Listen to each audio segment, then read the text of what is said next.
नमस्कार, इस खास बुलेटिन में आपका स्वागत है और मैं हूं आपके साथ करिश्मा भारद्वाज और आप देख रहे हैं एएनबी न्यूज। बुलेटिन के आगाज से पहले इस वक्त की बड़ी और अहम खबर की तरफ रुख कर लेते हैं। जम्मू कश्मीर के शोपियां से बड़ी खबर है आपके टीवी स्क्रीन से। तो जम्मू कश्मीर के शोपियां से बड़ी खबर है आपके टीवी स्क्रीन पर। आपको बता दें, आतंकियों और सुरक्षा कर्मियों के बीच मुठभेड़ शुरू हो चुकी है। मुठभेड़ में 3 आतंकी ढेर हो चुके हैं। सुरक्षा बलों का सर्च ऑपरेशन लगातार जारी है। आपको बता दें, जो जम्मू कश्मीर के शोपियां से बड़ी खबर है, जहां सुरक्षा बलों को एक बड़ी कामयाबी हाथ लगी है, जहां लगातार सुरक्षा बलों और आतंकियों के बीच मुठभेड़ लगातार जारी है। इसी दौरान बड़ी खबर ये आ रही है कि मुठभेड़ में 3 आतंकी वो ढेर हो चुके हैं। तो जम्मू कश्मीर से बड़ी खबर है आपके टीवी स्क्रीन पर, जहां सुरक्षा बलों और आतंकियों के बीच लगातार मुठभेड़ जारी है और इसी दौरान सुरक्षा बलों का सर्च ऑपरेशन वो भी लगातार जारी है। तो बड़ी खबर है आपके टीवी स्क्रीन पर, जहां जम्मू कश्मीर के शोपियां से इसी बीच आपको बता दें कि आतंकियों और सुरक्षा कर्मियों के बीच लगातार मुठभेड़ जारी है और सुरक्षा बलों ने 3 आतंकियों को ढेर कर दिया है और इसी दौरान सर्च ऑपरेशन भी जारी है सुरक्षा कर्मियों के द्वारा।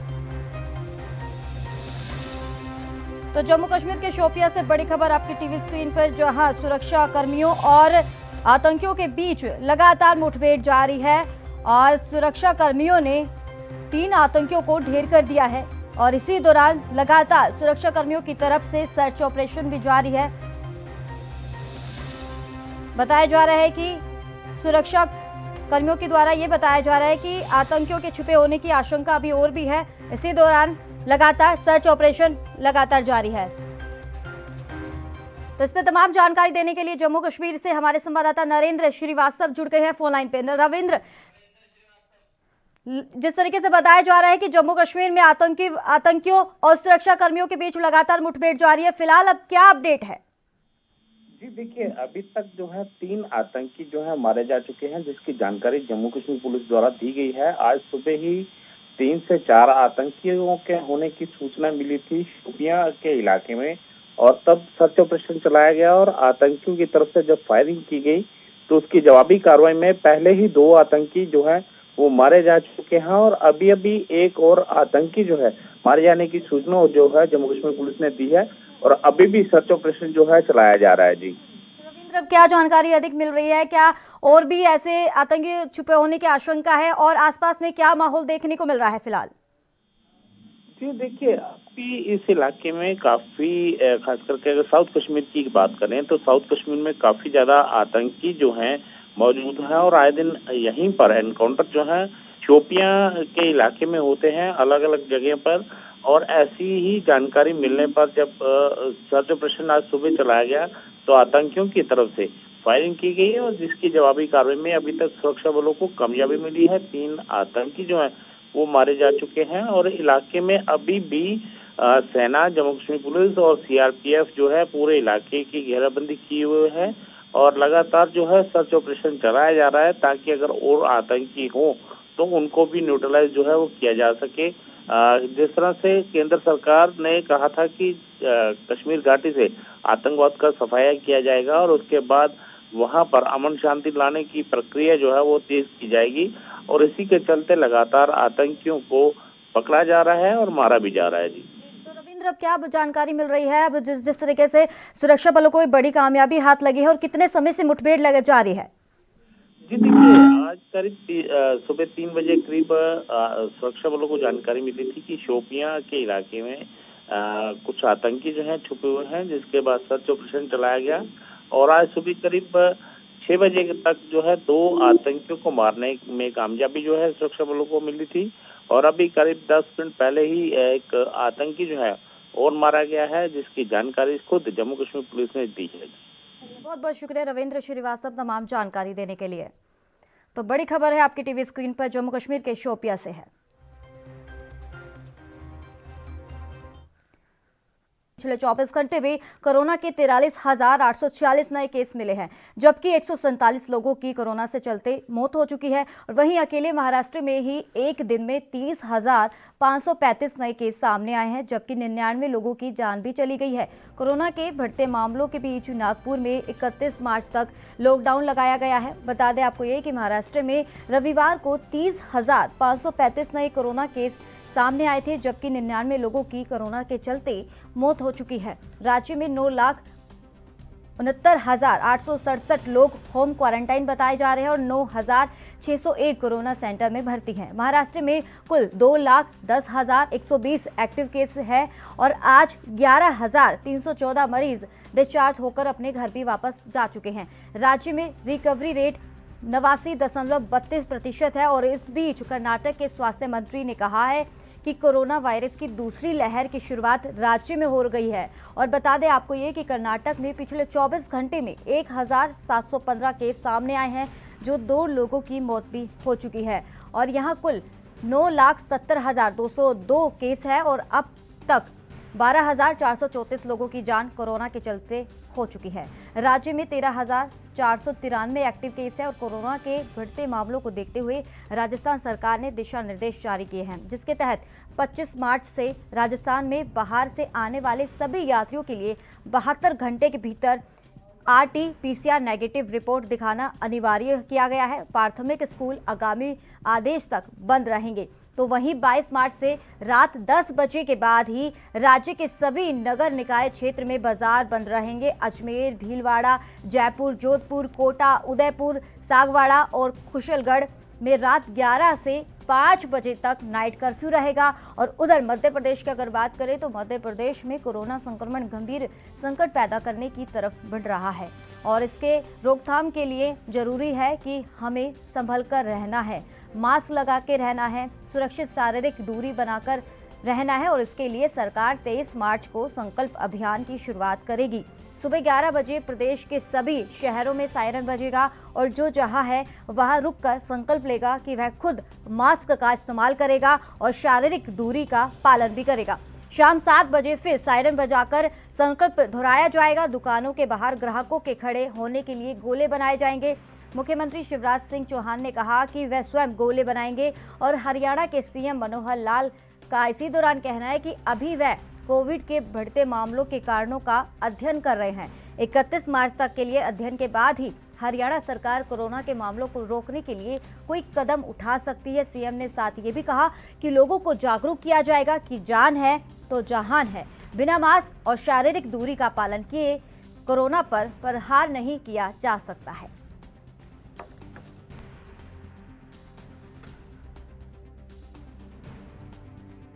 जितने भी इम्पोर्टेंट जंक्शंस हैं, इंटरसेक्शंस हैं हमारे, वहाँ पे पुलिस की जो है व्यवस्थाएं लगी हुई हैं। सब लोगों से अनुरोध है कि पिछली बार जिस तरह से जन सहयोग मिला था हम लोगों को, एपिडेमिक है उसमें जो है सब लोगों को जो है अपना सहयोग करेंगे, तभी जा कर के हम इफेक्टिवली जो है लॉकडाउन इन्फोर्स कर सकते हैं। और उसके जो बेनिफिट्स हैं कि इसके जो बेनिफिट्स हैं कि ये बीमारी ना फैले तभी मिल सकेगी।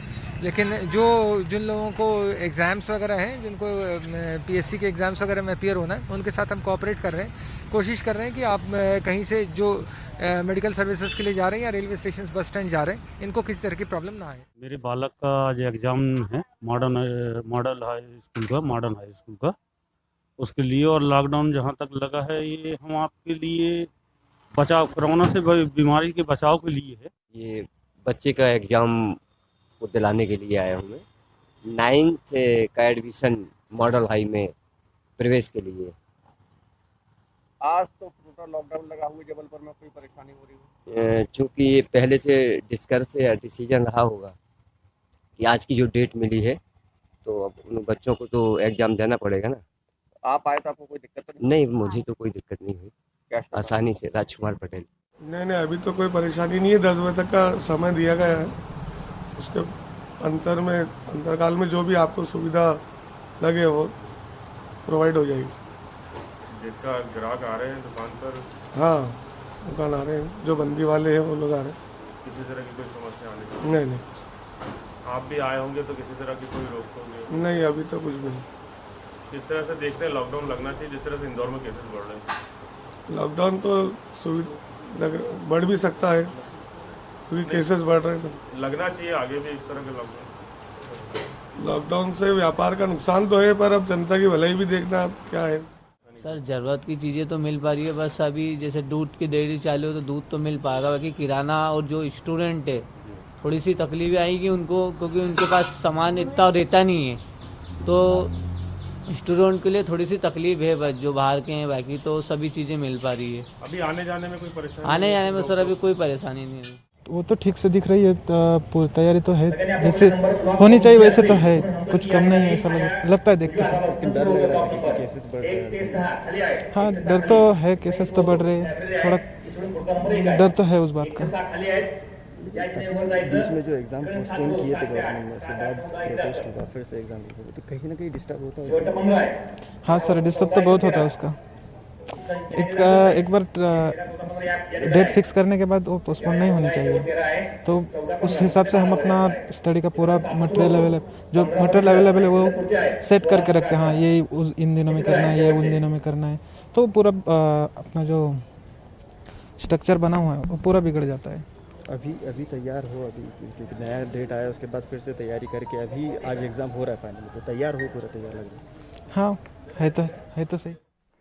तो इस खबर पे तमाम जानकारी देने के लिए हमारे साथ संवाददाता चंडीगढ़ से अभिषेक जुड़ गए हैं। अभिषेक, जिस तरीके से बताया जा रहा है जो कोरोना को चलते देश की जो स्थिति है वो बेकारी होती जा रही है, बेकाबू होती जा रही है और स्थिति, लेकिन अगर फिलहाल हरियाणा की बात करें तो हरियाणा की क्या स्थिति है? जी बिल्कुल, देखिए हरियाणा की जो स्थिति है अभी फिलहाल के तौर पर जो है जो कंट्रोल में है, जैसे महाराष्ट्र और कई अन्य जो राज्य है जहाँ पर एकदम से जो कोरोना बम फूटने की जानकारी है कि काफी भारी संख्या में जो है कोविड के जो संक्रमित जो मरीज हैं वो सामने आ रहे हैं। तो वहीं हरियाणा में जो है कल के जो दिन है 867 मतलब 867 जो नए मामले जो है कल की डेट में दर्ज किए गए, और जो सबसे ज्यादा जो है ये आर्थिक जो राजधानी हरियाणा की है गुड़गांव, वहां पर 181 जो है नए मामले सामने आए और दिल्ली के साथ लगता हुआ ये जिला है। और वहीं जो मुख्यमंत्री का जो जिला है, विधानसभा क्षेत्र जो मुख्यमंत्री का है वो करनाल जिला है। दूसरे नंबर पे जो है करनाल जिला आता है जहां पर सबसे दूसरे नंबर पे मरीज ज्यादा है। वहीं कई ऐसे जिले हैं जिसकी बात करें, जहां पर नूह की बात करें, महेंद्रगढ़ की बात करें, यहाँ पर जो है 01 भी जो है नया केस सामने नहीं आया। वहीं चरखी दादरी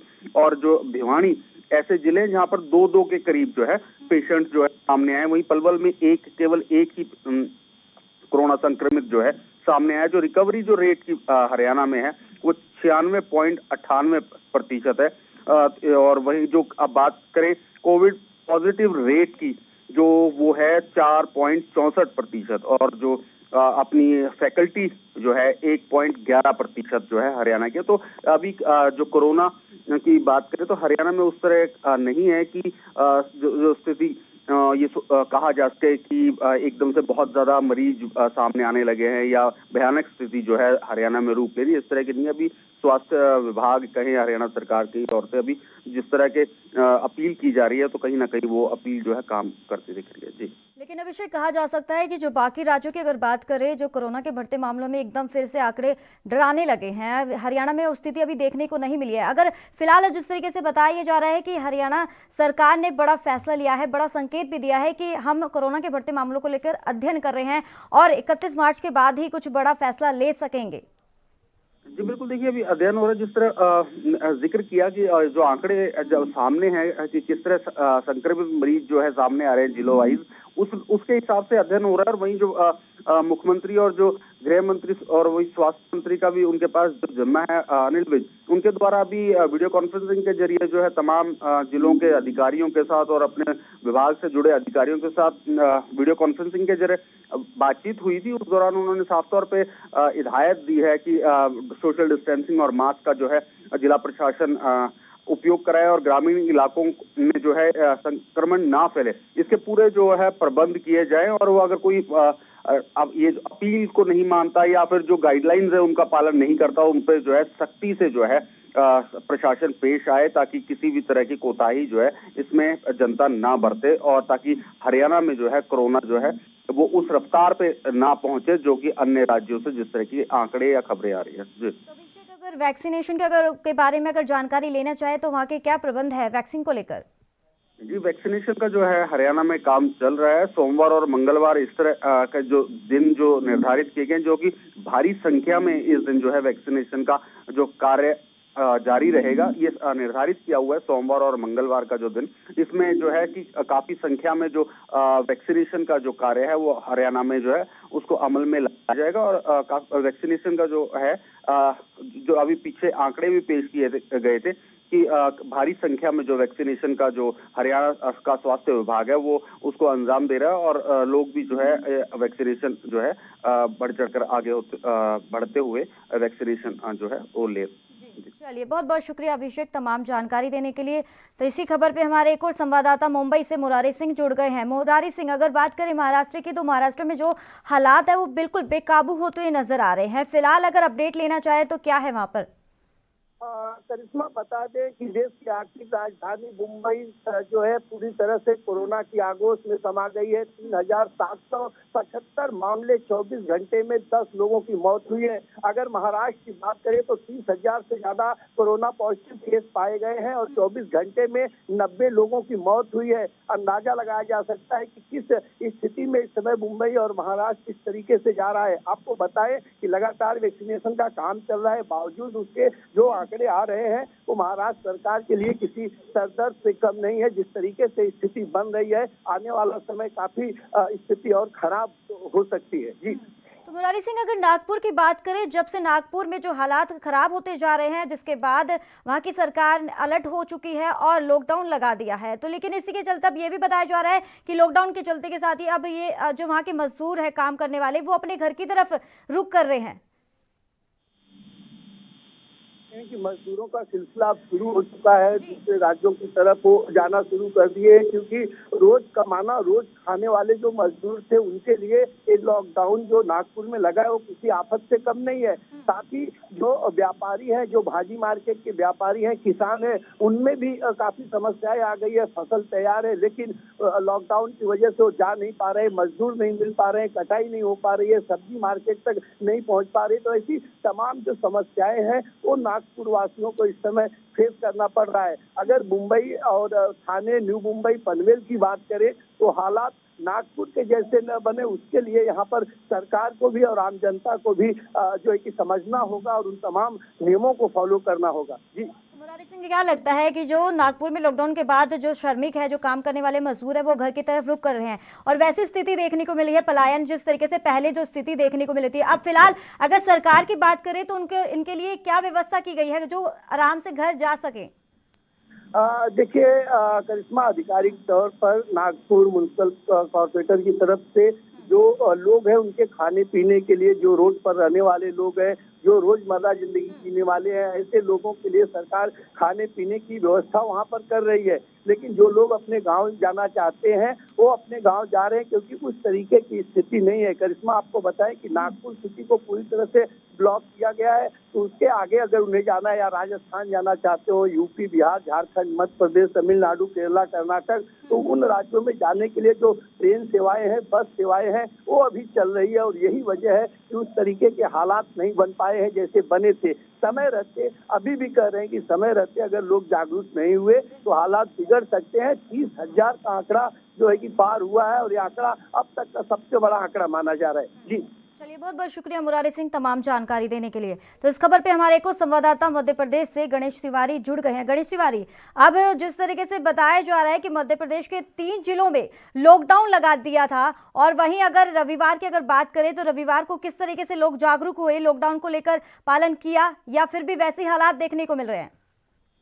देखिए करिश्मा, निश्चित तौर पर मध्य प्रदेश के 3 शहरों में अगर बात करें, इंदौर, भोपाल और जबलपुर में, वहां पर लॉकडाउन लगाया गया था और निश्चित तौर पर इसकी सख्ती से पूरी तरह से पालन कराया गया। और जनता ने भी हालांकि इस चीज का पूरी तरह से समर्थन करते हुए लोग अपने घरों में रहे, और इसका पूरा जो प्रयास स्वास्थ्य विभाग की टीमें और प्रशासन ने लोगों से अपील की थी कि लॉकडाउन का पूरी तरह से पालन करें, उसका आम जनता ने भी पूरी तरह से पालन किया। हालांकि कई जगह ऐसी स्थिति बनी जहां पर हल्की पुलिस की झड़प भी हुई, लेकिन ज्यादातर अगर इंदौर की बात करें तो पूरी तरह से जनता का समर्थन मिला, लोग अपने घरों पे रहे, क्योंकि कोरोना का कहर लगातार बढ़ रहा है और लोगों के मन में कहीं ना कहीं अब एक बार फिर डर बैठ गया है कि अगर इसी कदर कोरोना के केस लगातार बढ़ते रहे तो कहीं ना कहीं अगर एक दिन का लॉकडाउन रविवार को लगाया गया है, इसको कहीं ऐसा ना हो कि आगे भी बढ़ा दिया जाए। उस डर से लोग जरूर अपने घरों में रहे ताकि कोरोना के केसों में ज्यादा इजाफा ना हो पाए। जी करिश्मा। तिवारी, अब जिस तरीके से ये भी बताया जा रहा है जिनके एग्जाम हो रहे हैं, जैसे रविवार को जिन छात्राओं के एग्जाम हुए हैं तो आने जाने में उनको काफी दिक्कतों का सामना करना पड़ा या आराम से आ गए, इस बारे में छात्रों से आपने कुछ बातचीत की?